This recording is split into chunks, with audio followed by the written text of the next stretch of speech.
반갑습니다.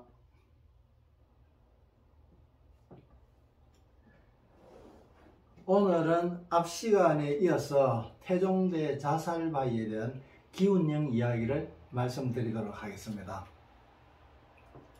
자살바위의 자살이 일어나는 이유에 대해서, 그 작용에 대해서는 앞 시간에서 말씀을 드렸었습니다.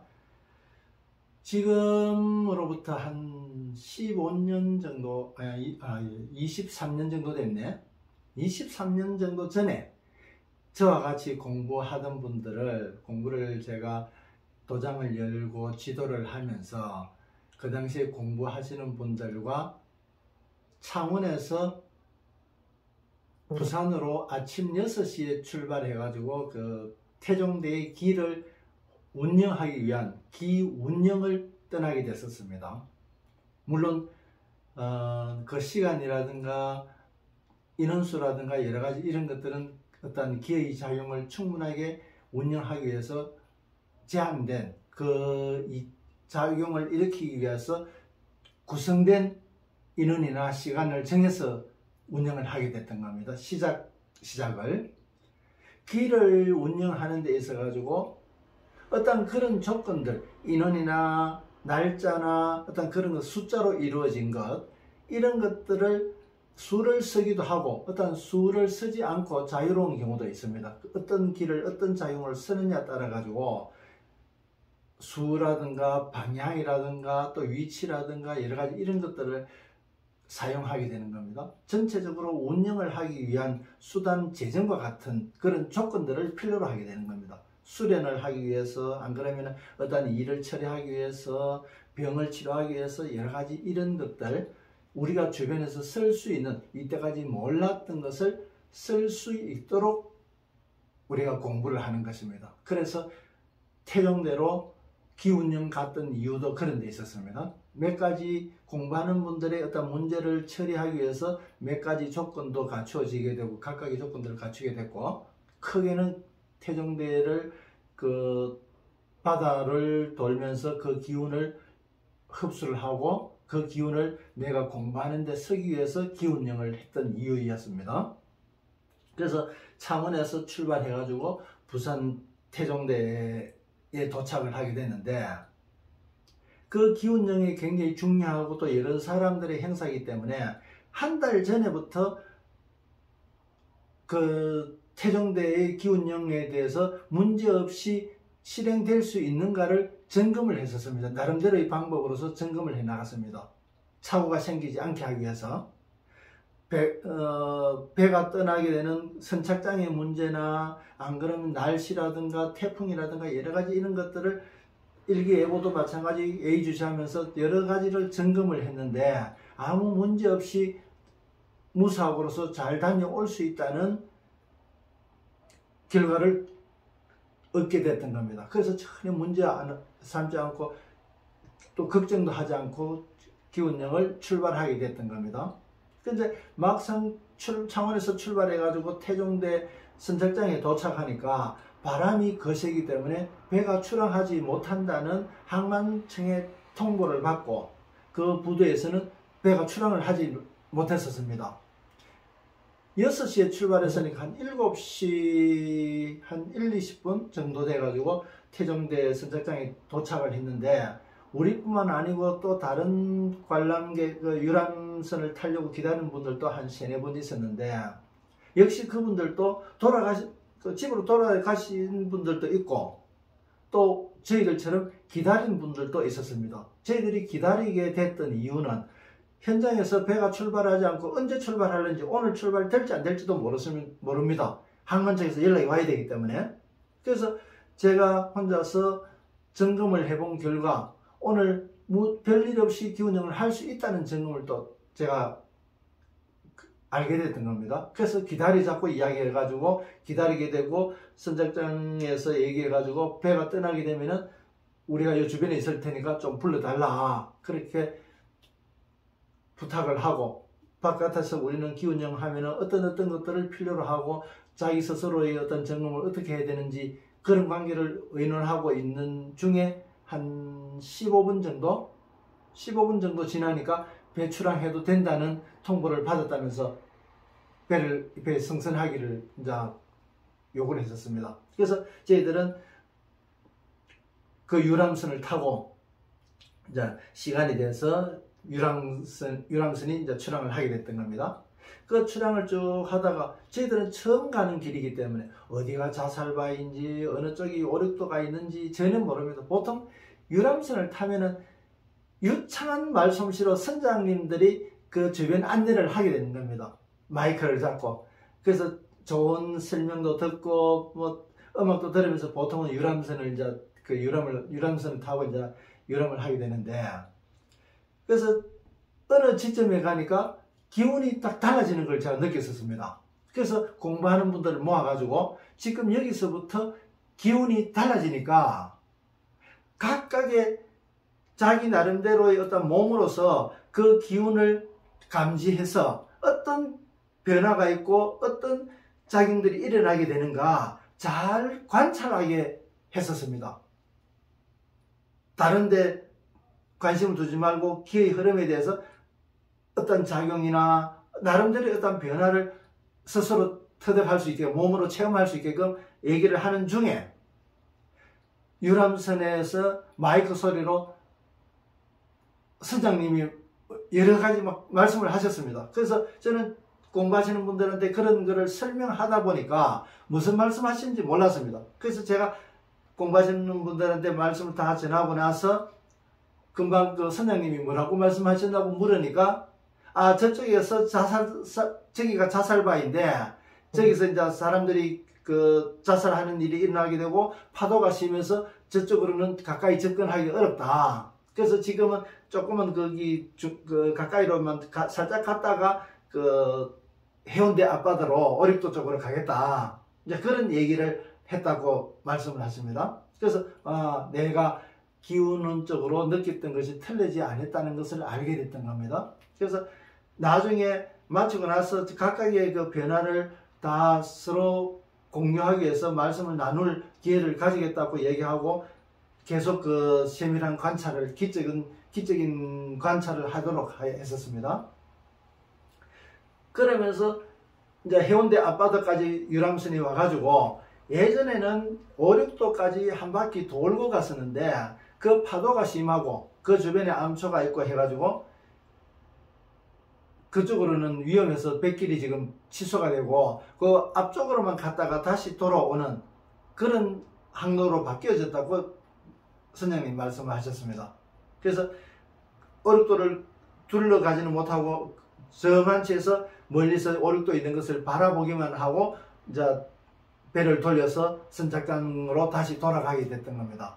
그래서 한 시간은 한 3, 40분 정도 소요됐는지 모르겠습니다. 그 정도 시간이 지나가지고 선착장에 이제 다시 도착을 해가지고 아침에 일찍 출발한다고 해가지고 아침을 먹고 나오지를 못해가지고 아침을 먹으려고 주변에 보통 그 부둣가에는 그 횟집이 많이 있는데 식당이 있어서 식당을 가려고 하니까 식당이 아직 문을 열은 데가 없었습니다. 그래서 잠시 기다리니까 한 10분 정도 기다리니까 어느 식당이 제일 먼저 문을 열고 이제 음식 준비를 하고 있습니다. 그래서 그 당시 날씨가 좀 추운 겨울날이라서 그 주인에게 얘기해가지고 우리가 방에다 가서 기다릴 테니까 천천히 음식을 준비해줘도 되니까 아침을 준비해 달라고 얘기를 하고 이제 방에 이제 홀에 이제 모이게 됐습니다. 쭉 둘러 앉아가지고 각각의 이번 기운여행에서 느꼈던 것, 그 기적인 것 작용에 대해서 자기 나름대로의 체험을 토의하고 발표하는 시간을 가졌습니다.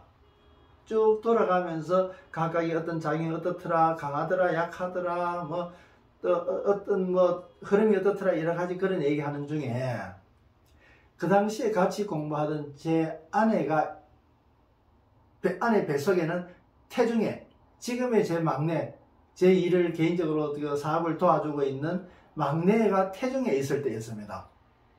보통 태아가 태중에 있을 때 활기차게 운동을 해야 될 경우에는 태동을 하게 됩니다. 그 태동을 막 잠시 하다가 발길질 차고 뭐 이래 하다가 또 조용하고 있다가 나중에 또 태동하게 되는 이런 게 보통 일상적입니다.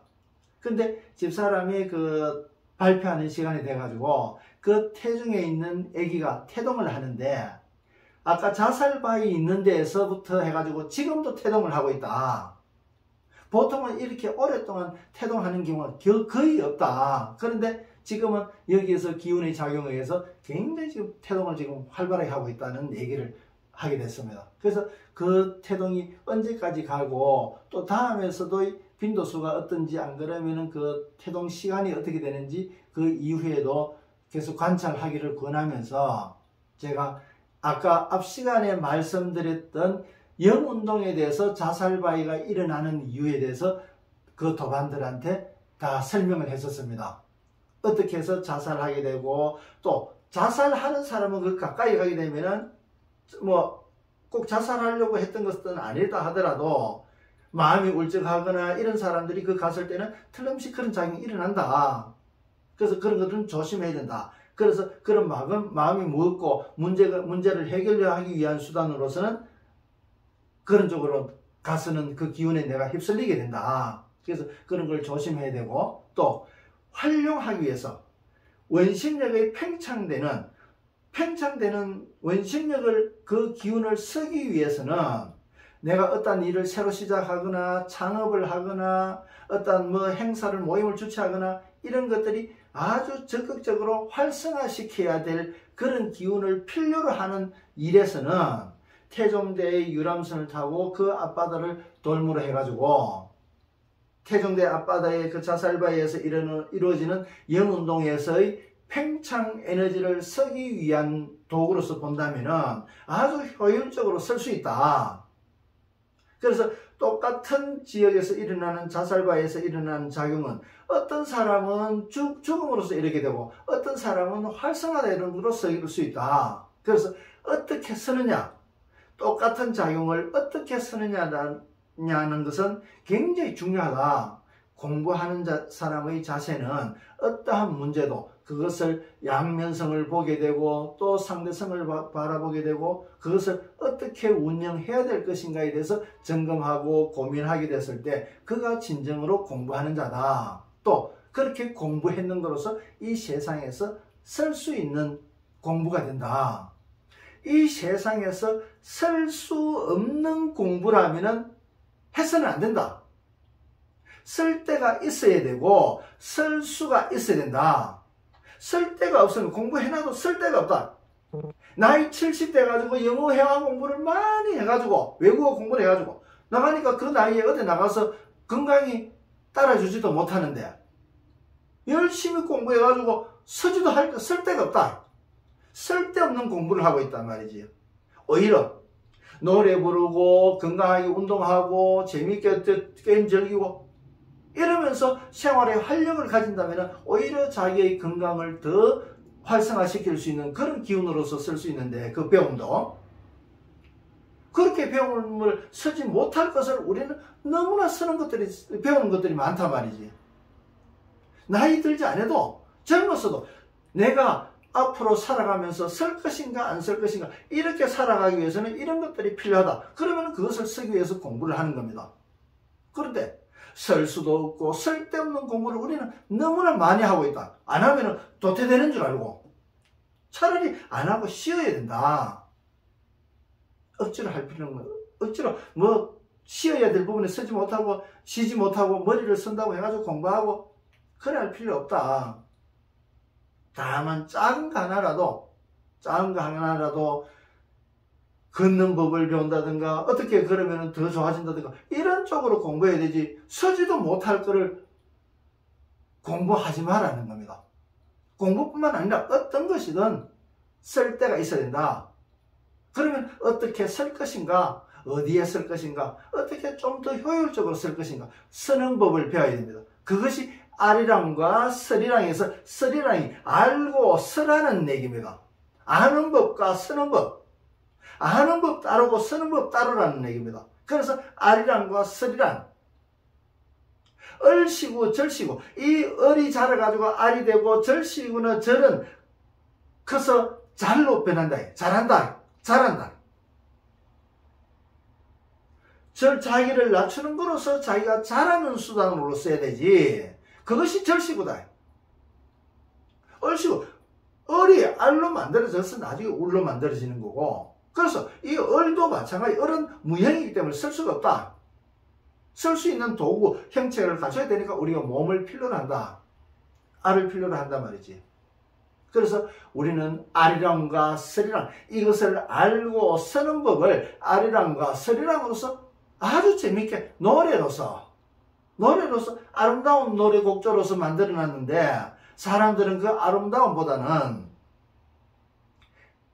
슬프고 한맺히고 그 방향으로만 바라보고 있단 말이지. 결코 그것만으로 이루어져 있는 노래가 아니지 않습니까? 아리랑이라는 것이. 아리랑이 얼마나 아름다운 곡인지, 미국 저 기억은 자세하게 못하겠습니다만, 미국의 어느 주의 그 교회 찬송가로 지금 사용되고 있지 않습니까?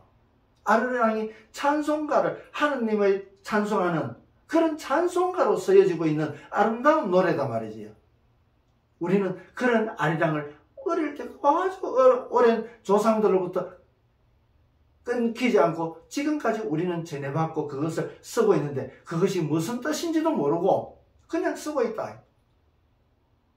우리가 모르면은 알려고 물어야 된다. 물어도 대답할 자가 없으니까 묻는 것이 무의미하게 되지만은, 아는 자가 여기서도 묻고 저기도 묻고 알 때까지 물어야 됩니다. 왜 묻는 것을 포기할 거냐 말이지. 자기가 가진 의문을.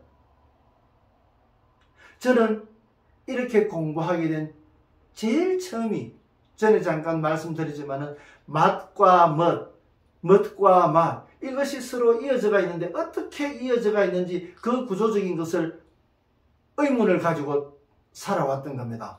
그래서 나중에 공부하게 되면서 그 문제가 풀어지게 된 겁니다. 30년도 더 지나가지고 그 의문을 버리지 않고 포기하지 않았단 말이지요.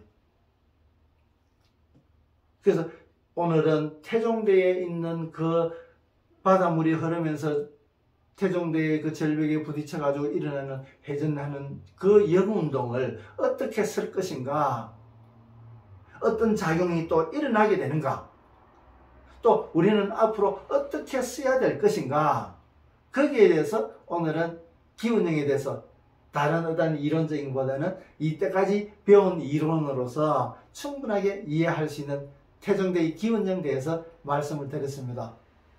좀 더 앞으로는 재밌는 이야기로서 전해드리고 싶은데 참 그게 마음대로 잘 안 됩니다. 제 능력의 한계이기도 하고. 그래서 그래도 어쨌든 조금이라도 더 열심히 노력해가지고 좋은 내용으로서 여러분과 만날 수 있도록 하겠습니다. 오늘 또 이렇게 동영상을 끝까지 시청해 주셔서 고맙습니다. 고맙습니다.